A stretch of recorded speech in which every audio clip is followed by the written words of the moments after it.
Looking forward to talking to you here, you and John, for the next half hour, 45 minutes, and about my experiences with Desert Storm and the things that have happened to me since the war.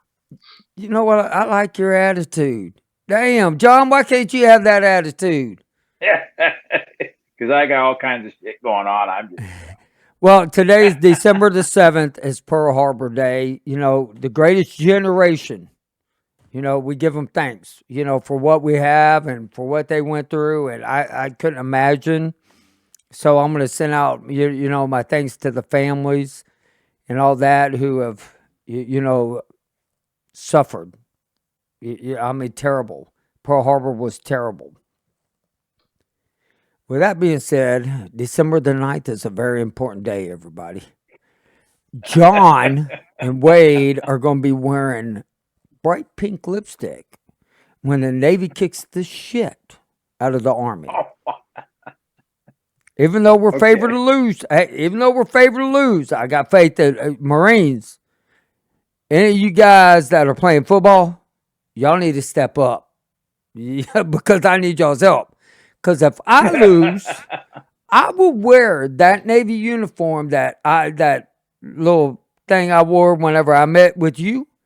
I will shave my goatee and I will wear the brightest thing of lipstick. That's how much faith I have in my Navy and Marine boys. All right. Okay. So you got a lot of faith, and you're taking a big chance. So hey, I'm thinking, it's going to be interesting how this pans out. come on, Billy. You're supposed to be on my side, man. Well, when it comes to Army Navy football, I have to follow in with John there and cheer for the Army, since I was a member of the U.S. Army for a few years myself. That's a good point. I guess I can't argue that. So we're going to get right into it now. Billy, I would like for you to let's start talking about your story. Okay, well, I'm originally from Texas, like you said, from Huntsville, which is a small town, probably about an hour north of Houston, just to kind of familiarize the listeners out there where exactly it's at. Um, I graduated high school in 1986 and decided to go to college for a little while. That didn't work out. Soon afterwards, I got a call from an Army recruiter, and you guys know how that goes. A few months later, I was in the DEP program, delayed entry program. For those that doesn't know what that, sometimes I'm assuming everybody knows what these acronyms mean. So if you're not clear on, I don't even know what that means. DEP, well, delayed entry program. Okay. So I was on delayed entry, and of course, just like I think just about everybody who was on delayed entry, like a week after you sign up, you end up meeting, you know, a hot girl, and you're like, oh man, was this Army thing? Was this might have been a bad idea, you know? So of course that happened to me, but remarkably, no, we are still Facebook friends to this very day. So I left for boot camp in January of 1988. Went to basic training in AIT at Fort Bliss, El Paso. Shortly upon graduating there, I went to jump school at Fort Benning, Georgia. My MO, let me back up a little bit. My MOS was 16 Hotel, which is not a very common MOS. You know, the Air Defense branch of the Army is kind of like the bastard branch. It's kind of a small branch. You know, it's not like infantry or field artillery or armor. You know, those are the big branches of the Army because they do, you know, the majority of the fighting. But Air Defense Artillery is a combat branch. So what I did, I was just a driver, you know, for lack of a better word. I worked in the S3 shop there when I was assigned to my battalion. So I got to Germany in May of 1988. I was stationed there at 6-3 ADA, 1st Armored Division, in a city just about 15 or 20 minutes by train southwest of Nuremberg, Germany. So at that time, I'm sure people are familiar. This was during the Cold War was still going on in those days. The U.S. Army presence in Germany was massive. Probably 450,000 troops were just in Germany alone, which is probably the size of the entire army now. If it's not, it could be even smaller than that. So there was a massive U.S. Army footprint, a presence in Germany in those days. So shortly after I arrived, I was assigned to work in the operations section of the battalion, and we had a schools NCO. We did all the training plans, and just various tasks. When I got there as a private, I was assigned to the S3 NCOIC, who's the non-commissioned officer in charge, and I basically worked for him. So any little tasks that a private he needed done, he would tell me, "Hey, McPike, go over to wherever and get this for me and bring it back." Or McPike, "Hey, get a vehicle dispatch," or McPike, "We have a Hummer that needs work on it. Take it to the motor pool and make sure this gets done." That's pretty much what I did while I was, there as a private. And then later on, of course, Desert Storm or Desert Shield first broke out, but that was later on down the road. So, I enjoyed my time in Germany. I met a lot of very interesting people there. I did a lot of sightseeing. I was the type of person that in those days, especially as a lower EM, it took almost 2 months' salary to pay for a plane ticket to fly back to the States. I remember a plane ticket was about $1,000, and as like a private E2, I was only making about $400 a month back in 1988. I still got I saved all my LESs. I still have all of them, and every once in a while I'll dig them out and look at them and just think, wow, things have changed a lot. But am I the only one that does that? Am I the only one that saved all my old LESs? I have a few of them, man. I look at them and cry. Hey, you look at them and cry. So LES, we're talking about acronym, leave and earning statement. So I mean, I thoroughly enjoyed the vast majority of my time. And when I was in Germany, I explained to you that I was in Karlsruhe, I was in Hanau, and I was in Wildflicken. And you say you were just north of Nuremberg. So Nuremberg, I know we're going to talk about other things, but Nuremberg, I got to ask Billy, did you ever go to the major concert there, the Rock and Ring?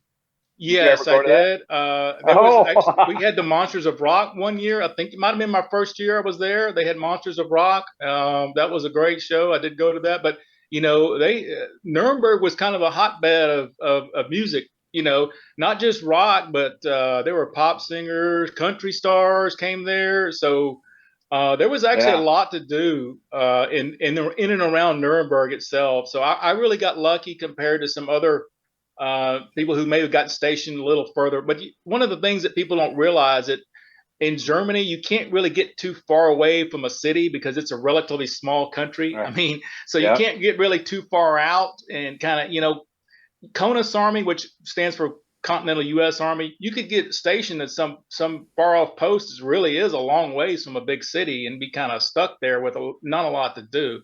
But luckily for me, Nuremberg was, like I said, there's a lot of entertainment there, a lot of fun things to do. And my experience with the locals there was actually pretty positive. Now, occasionally you'd have a run-in with a drunk at a bar who wanted to pick a fight with somebody, or whatever. That could happen anywhere. Right. But overall, I had a very pleasant experience in Germany. Most of the Germans that I met and I was on good terms with were pretty friendly and very cordial. I really did enjoy my time there. I had a great time as well. So when were you deployed to the Gulf then, Billy? But it didn't sound like y'all did shit after what I just heard. I'm sorry. Hold on. Y'all over here, we want to tell you all these, rock stars, coast stars. We went over there. What the heck y'all do in Germany?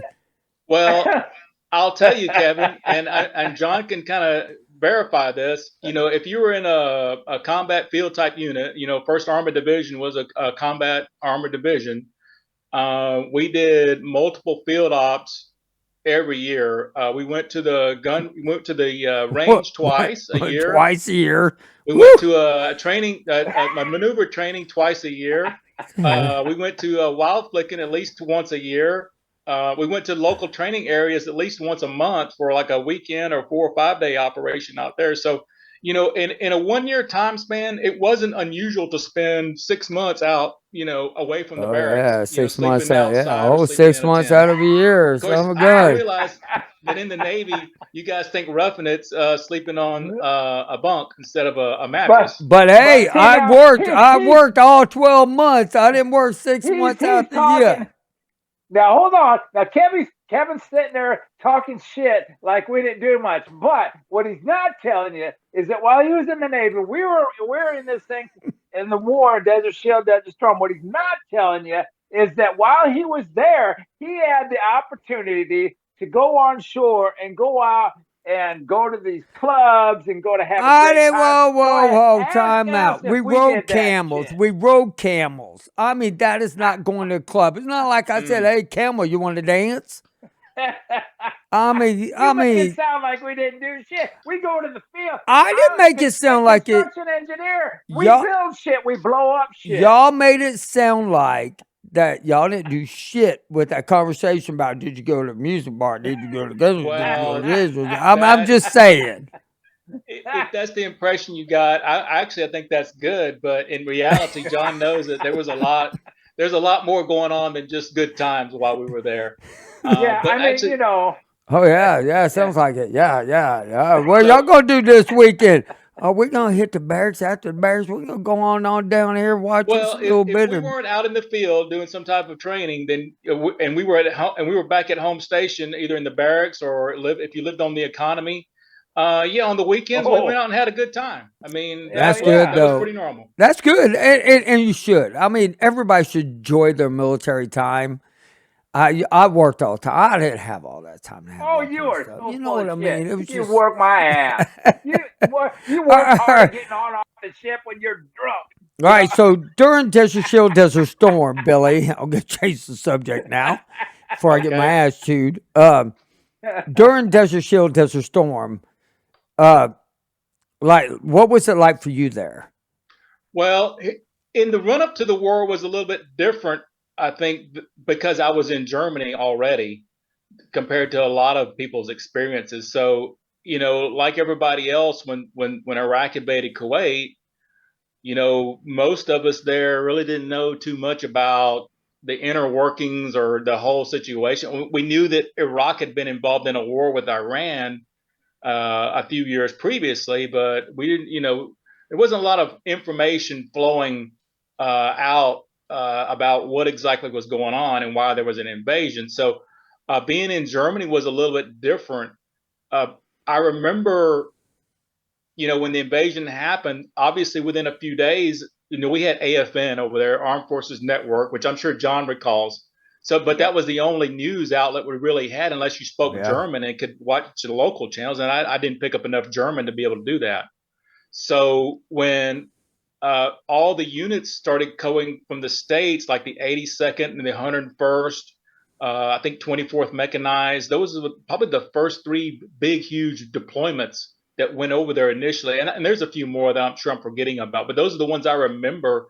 And those are the ones that took the shortest amount of time because those were light units. They weren't heavy armored divisions. So they went pretty quickly. And they were there for several months. And we really didn't know what was going to happen at that time. Within like a week or so, the Army came out with what's called a stop-loss policy. And I'm sure John knows what I'm talking about. And maybe Kevin, I don't know if they did that in the Navy either. But within just a week or so of the invasion, the Army basically came out and said, nobody's going to retire. Nobody's going to ETS. Nobody's going to PCS. People had orders to leave Germany, leave our home station and transfer to another stateside unit. Well, all that got stopped. And it really kind of sucked for a lot of guys because a lot of guys were there accompanied with their wife and kids, and their wife and kids had already left. And they flew back stateside and they thought their husband or their father was going to fly in a week or two later. Well, that didn't happen. So that really ruffled a lot of feathers and really upset a lot of people. And there was a lot of guys who were planning on getting out, August, September, October, who were going to get out and had, all those plans got put on, got quashed until this was going to be over with. So that was a little bit unusual. And then finally, I do recall, I don't remember the exact date. I think it was sometime in early November. There was going to be we kind of heard there was going to be a press conference with the president who was going to make a major announcement about Desert Shield at that time. And we were all very curious. And like I said, like John knows, we had AFN. So we all tuned in. And this was like about 9 or 10 o'clock at night because it was a 2 o'clock briefing at the White House. So the president came on and said that the initial deployments had been successful, and that this and that. But however, there was the need for more troops to be deployed, and so therefore a major announcement would follow with Dick Cheney, who was the Department Secretary of Defense, and with Colin Powell, who was the chairman of the Joint Chiefs, would follow on and actually describe in a little more detail what was going to happen. So whenever the president went off just a few minutes later, they had another press conference with Secretary Cheney and General Powell, and they actually said, I believe it was First and Third Armored Divisions from Germany would be deploying with Seventh Corps and some other units here and there. But of course, I was in First Armored Division, so we found out right then and there that hey, we were going to deploy. So Dang. our experience is a little bit different from people who were stateside. Yeah. I mean, our experience was is we were in Japan. All of a sudden, we steamed back to Guam, loaded up we were just loading up cargo after cargo after cargo, and we're like, "What the hell is going on?" Well, then I can't imagine. I bet you guys were like crazy busy. Kevin. Well, yeah, I mean, we didn't even know. We didn't have a clue what was going on. We just said we're steaming to the Middle East. We got out there, and I just remember the commanding officer saying, "Don't tell your family where you're going. Just tell them, pretty much like watch the news." And I'm just like, well, what the hell does that mean? I still, and then I figured it out. It wasn't hard. It was like, burning oil wells everywhere. You kind of figure out what was about to happen out there. Did you? So Billy, when you were deployed there, did you return when you? So a couple of questions. When you left there, did you return back to Germany? Yes, after Desert Storm was over, we got back to home station probably in first or second week of June. My memory's kind of fuzzy now. It's been a long time ago. Okay. But when we deployed from KKMC, which was King Khalid Military City, which is like a huge military installation in the middle of Saudi Arabia. So we flew from there back to, I think we flew to Rome, Italy, and then from Rome, Italy, back to Nuremberg. And I want to tell you, it was really, when we flew from KKMC, it was on, I don't remember what airline, they were chartering airlines, maybe Pan Am or something back in those days. But anyhow, we came in to land in Rome, and I'm telling you, we had a rough ass landing. We landed so hard that half the oxygen mask fell that came out. Oh my God! Oh, wow. Hell no! Overhead bins went flying, and people's stuff went flying. So we were thinking, wow, we just survived a war, and we almost died on a plane crash flying into Rome, Italy. That was quite an abrupt landing, put it that way. God, see, that's crazy, man. I mean, that to me, no, I'd never get back on another damn airplane after that. No. I mean, I have what. Well, just real quick, Jeremy's watched this. So Jeremy's like, that ain't no rough damn landing. Because remember their story, they damn crashed. I was like, you got to be kidding me. But that was quite the eye opener, and we were all looking around each other and saying, "What the hell was that all about? Was the pilot drunk, or what was it? What was going on?" But luckily, everybody survived, and we were okay. Did they give you drinks on the airplane? Did they give you drinks on the airplane? No, I don't recall that. What I kind don't of think they food barn messed up stuff is that? Well, that's just how the Army was. No alcohol. If there was any alcohol on the plane, I don't remember it. Put it that way. But I do remember the very rough landing. That I do recall. So you were with air defense. So did you guys move around quite a bit while you were in theater, Billy? Yes, we were part of the group that crossed the border out west of Kuwait with 7th Corps, and we kind of made that what General Schwarzkopf referred to as the left hook, if you remember. So we drove our entire division, including our battalion headquarters, which is where I was assigned, moved directly north, and then we kind of turned back towards the southeast and encountered the Republican Guard. They're right at the Kuwaiti Iraqi border as they were trying to escape from Kuwait. So there was quite a few huge, massive tank battles. And of course, like you said, the oil wells were set on fire. There was a whole, I mean, I could probably talk for hours about what I can remember. So if you were part of the headquarters detachment, so a curiosity question. So I'm sure you understand what an M8 alarm is. Chemical Yeah. detection Oh yeah. alarm. Yes, sir. So I'm sure humor us a little bit because we've had some other people that were maybe with General Powell or General Schwarzkopf and whatnot. I'm curious, being in artillery division and being part of headquarters, what kind of reports did you guys get how did they acknowledge or disacknowledge the chemicals? Well, here's what I can recall. As far as during the actual ground war, I don't remember any information about chemical warfare or M8 alarms or anything like that. However, kind of going back to what you just mentioned, we were actually we landed at the port of Al Jubal, which I think Kevin's familiar with. Yes. So we landed there. We flew in. We arrived. We flew between Christmas and New Year's Eve, probably like the 27th or 28th December. We landed. They took us to a place called the Dewdrop Inn, which was a massive tent city.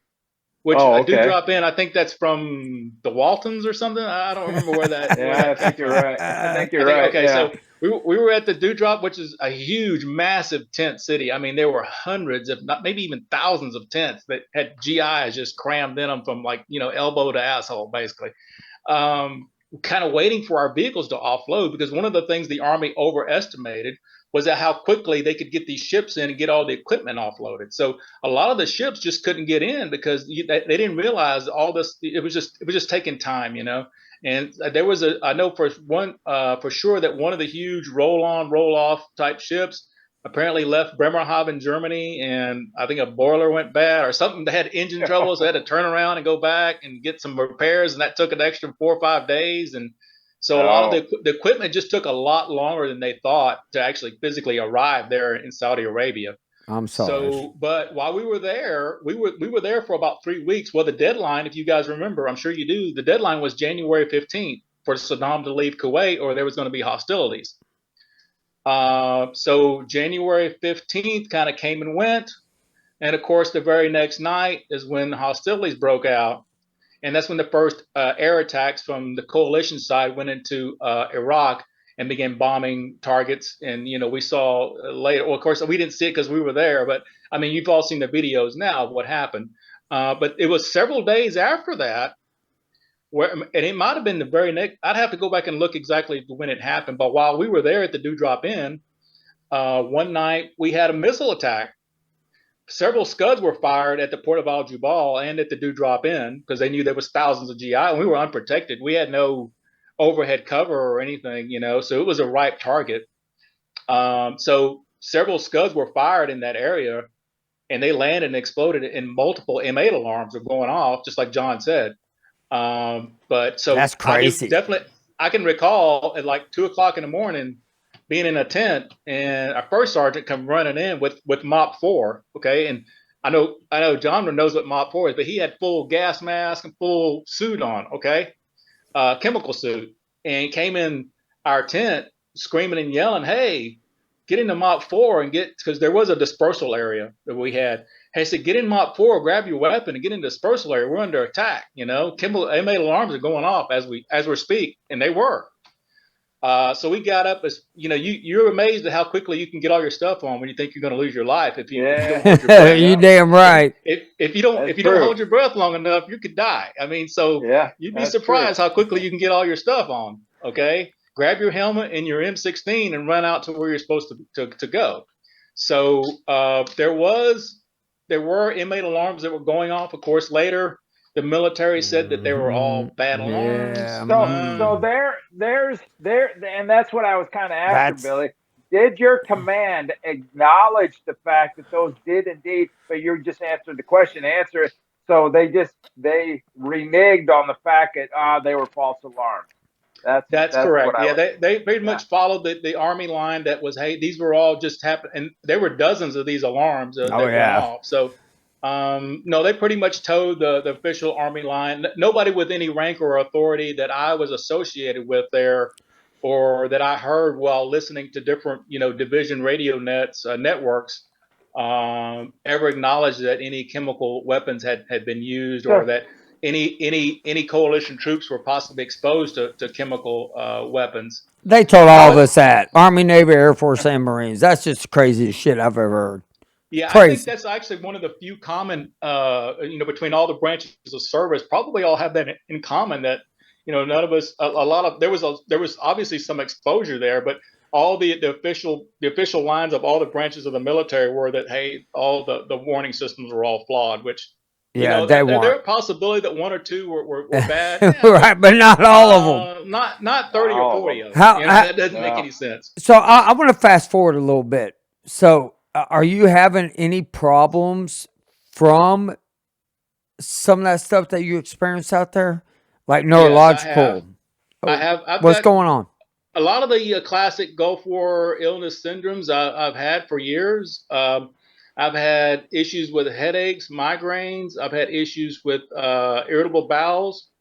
I've had issues with sore, achy joints, PTSD. Pretty much a laundry list of things that's kind of non-specific, but kind of point towards exposure to something. And of course, we're not leaving out the exposure to the oil well smoke, and just other things that we were doing. One of the most dangerous things we did after the war was over was we had a mission to go and destroy all the old Iraqi military equipment. I don't know if any. You guys were required to do that? That is correct. So how we did it was, and here's how we were told to do it. So we would take jerry cans full of diesel, find an Iraqi, whatever it was, an APC or a tank or a truck, it didn't really matter. We would just soak it with diesel, okay? We would back off maybe 100 meters and start firing at it with the M203 until it lit it off. And when it lit it off, you have to run and take cover because it would start burning and it would start exploding. So I would have had fun with that. It was kind of fun, actually. It was kind of fun, but it was dangerous because there were a few times where shrapnel went flying overhead, and then we were way too close. I still would have had fun with that, man. That's like pressing a button. The one thing I will say, if somebody was going to mess it up on the ship, I was going to do it. I broke more shit than anybody. But anyway, I want it to be in control. I mean, if I was going to be in the Army, I want one of the trucks that has all the missiles on it. I would be like, what does that red button do? What does that green button do? What does that damn blue button do? What does that do? That's just me. But we need to fast forward because we need to get into, because since we live in the same area, you probably go to the Conroe clinic, correct? At a Conroe. I've been there. I have. Yes, sir. Okay. But I mean, to me, our VA system here is pretty good. I mean, way more decent than most that I've heard. I would agree with you, Kevin, wholeheartedly. I've always been lucky enough to have had insurance through my employer, since I guess the mid '90s. But I have been to the Conroe Clinic a few times, and I do know other veterans who use the clinic pretty exclusively for like pretty much everything. And I think for the most part, their experience has been pretty positive. And the couple of times that I've been up there and talked to everybody there and had to go see someone for something, I would say my experience here in this area was pretty positive. Now, I've been down to the DeBakey Hospital a few times, and I wouldn't say it was a positive experience. I wouldn't say it was the most horrible thing, but it wasn't. That hospital is a little depressing. I really don't like going down there. I'm sure have you been down there, Kevin? I have. Matter of fact, I was just there a couple weeks ago, but I like my doctors. I love my kidney doctor and my neurologist. I really like my primary care. I like my gastro, my heart doctor, all of them. I like them all because, I mean, they're now sitting down with me saying, let's talk about Desert Storm. I mean, yeah. And so to me, when a doctor starts doing that, they care. It's the ones that go, well, I heard of it, but that's not what caused your problems. And I don't live in, we don't live in Iowa where they have, the finest care compared to us, which I still don't understand. We have good. I think it varies across the country. I knock on wood. I think we're very fortunate. Texas and in Iowa. I think for those that we've communicated with have had pretty success talking to their VAs because we obviously we understand over many podcasts that it isn't the same across the country and it should be. So Billy, and you don't have to reveal anything you don't want to. I'm just curious. You can just yes or no. Are you service connected then? Yes, I am. Good. Okay. And Okay, good. rightfully so. The shit that we experience is I'm sorry, Mom. The snap that we experienced out there.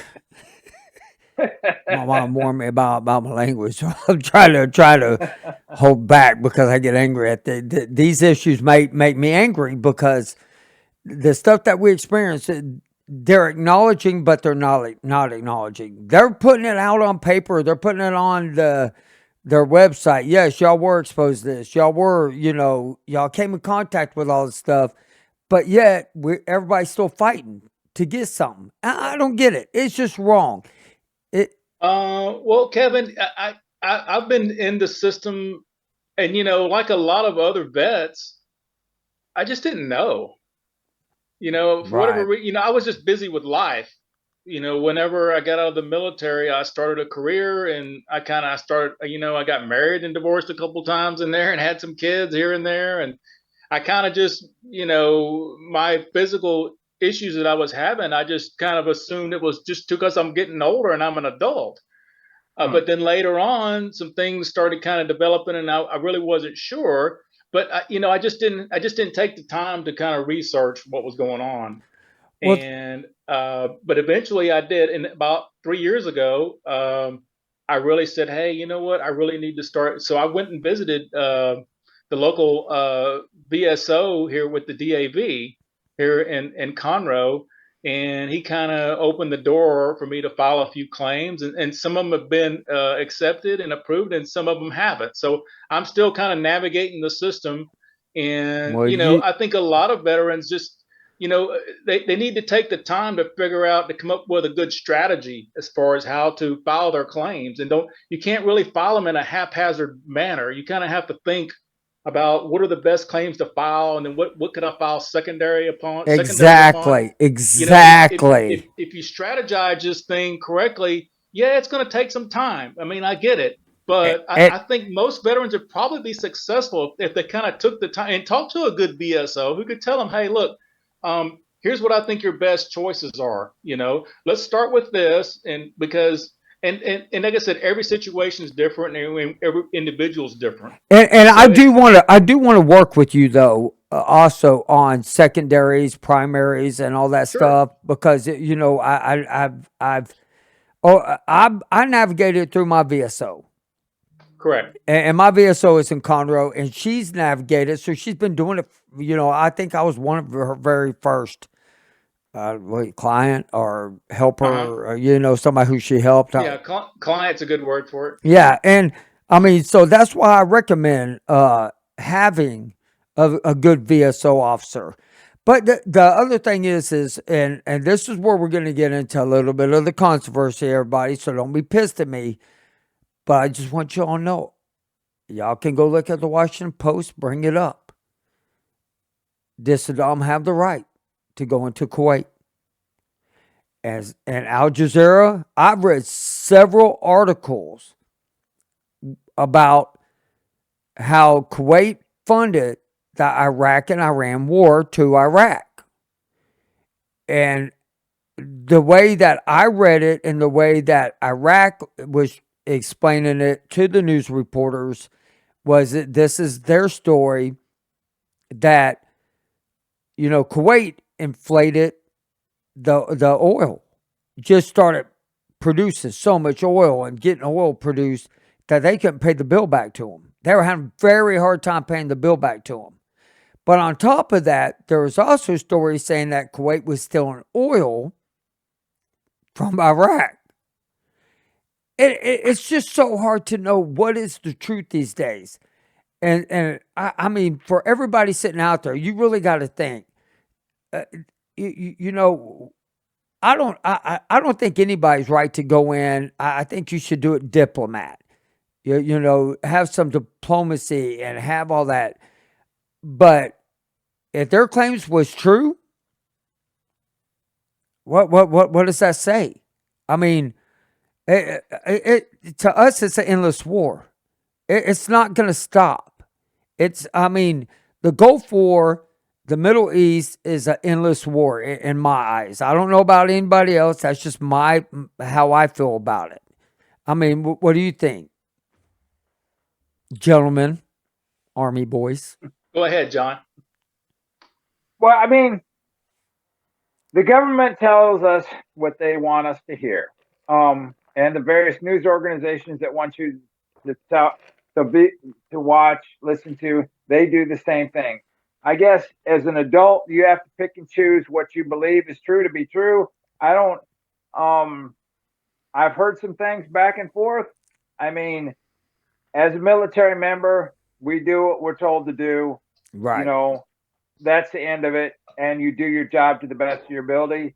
And we all have our opinions, but when you're active duty, or you're just doing what you're told to do to the best of your ability, and you move forward. And after things are all said and done, in our case, we're Gulf War veterans, and you may or may not notice things right away, and don't necessarily dig into what happened back then, what started it. We weren't privy to the news, a lot of us. Like Billy said, we were an Armed Forces network. You know, we would sit there and listen. Hey, from the United States, it's news and that. The news Right. is next. We didn't know what the hell was going on. Heck, we didn't even know we declared war until everything started happening. And all of a sudden, you're like, "Oh, we're at war," and we're just like, "Well, y'all could have told us y'all could have gave us a 5-minute warning that we're about to go to war." But they didn't. We have no idea. Obviously, the information is much better today. I mean, everybody's walking around with basically a computer in their hand. You got a cell phone. All the information's at your Look it up. Look it up. That's why I tell everybody, look it up. Start finding out the truth. Do your homework on it. And to me, it's hearsay. I mean, that's one side telling another side. But I know we police the world, which I'm going to get into that after the show.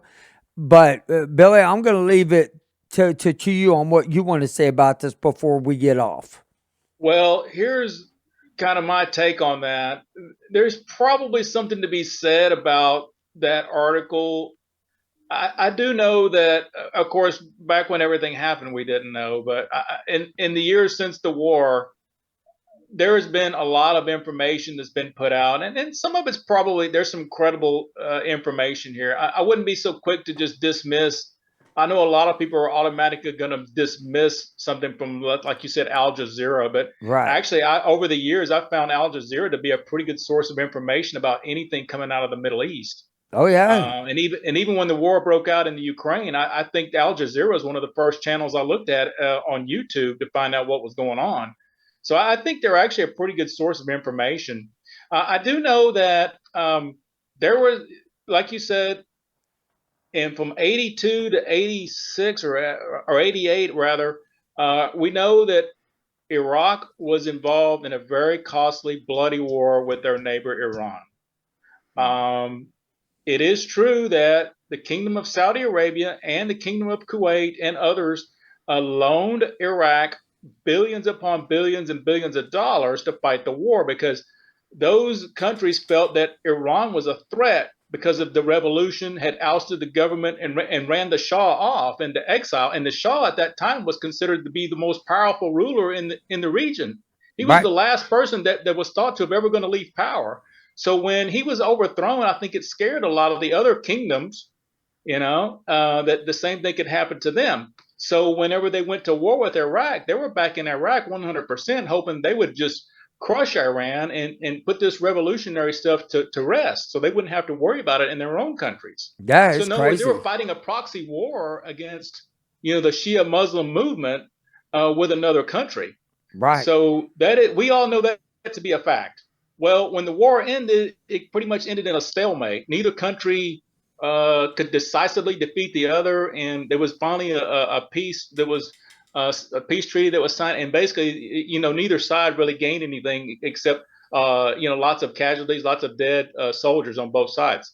Well, shortly after that, like you said, Kuwait had a little bit of a monetary economic crisis because their stock market had crashed. Well, because of that, they felt like they had to overproduce. They were a member of OPEC, which OPEC stands for Oil Petroleum Exporting Countries at that time. Now, OPEC as a group always tries to keep the price of oil inflated because it puts more money in their pockets. Well, Kuwait was a member of that, and they were like, hey, our local stock market here crashed, and we're in a little bit of economic crisis. So therefore, to raise some more liquid assets, we're going to overproduce what we had agreed with OPEC to. So there is, and you can research that yourself. They began overproducing, which drove the prices down. Now, the only way Iraq could pay back their debts to Saudi Arabia and Kuwait was through oil exports. But when your neighbor is overproducing and driving the oil price down, that makes it even harder to pay back these debts. Well, this was really upsetting Saddam because he felt like, hey, did you guys a favor. I fought a proxy war and didn't gain anything out of it, and now you're causing the only natural resource that we really have that could bring up some cash for us. You're causing the price to go down. So he invited the emir of Kuwait to Baghdad. I want to say in the summer of '90, I don't remember the exact dates, and said, "Hey, you're doing this on purpose, and it's making it more difficult. You need to stop."